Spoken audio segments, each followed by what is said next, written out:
But now all of a sudden, oh, we don't need street violence. Well, maybe you should have said that before the cities burn. So finally, we have some lawmakers in D.C. who are starting to wake up to this.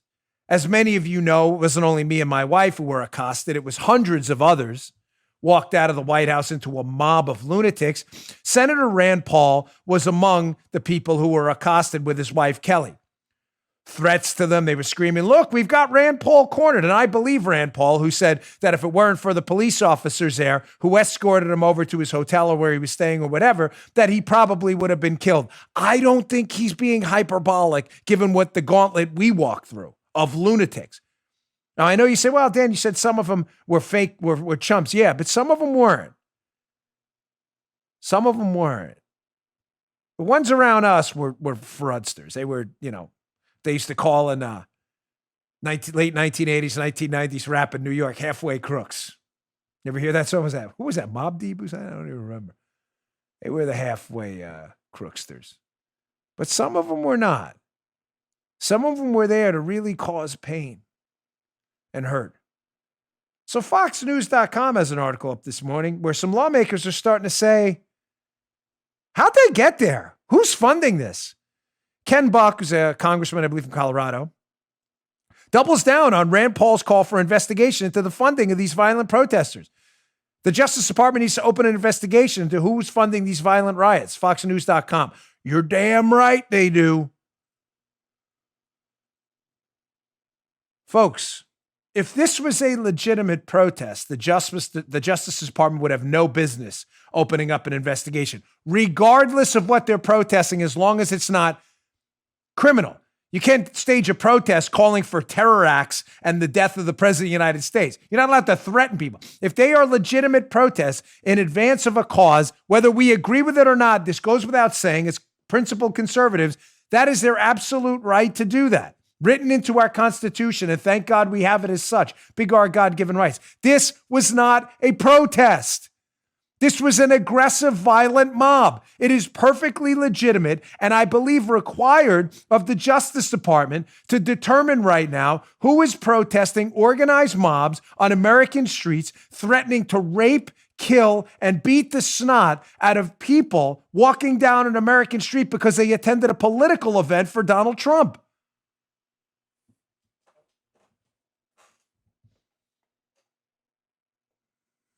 How are we allowing this? This isn't a political issue. This is a public safety issue.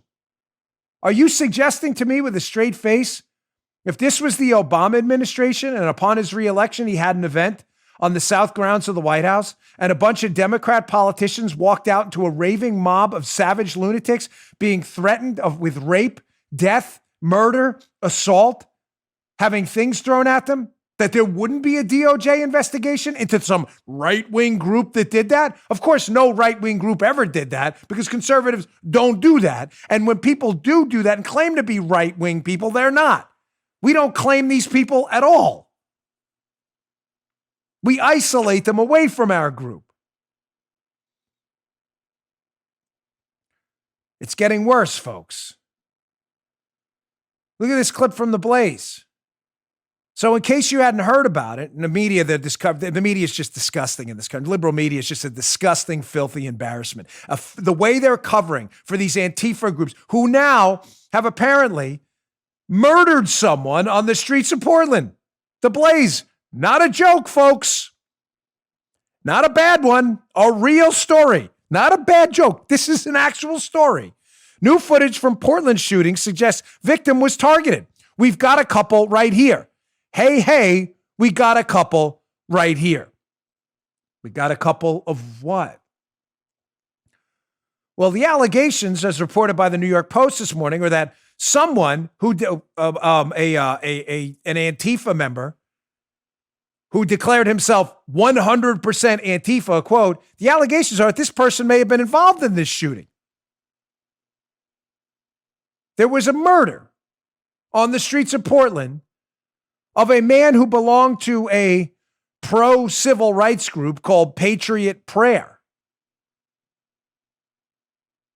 In other words, He was on the right of the political aisle, so he was murdered on the streets of Portland. Did you miss this weekend? You like that? Come on, Dan.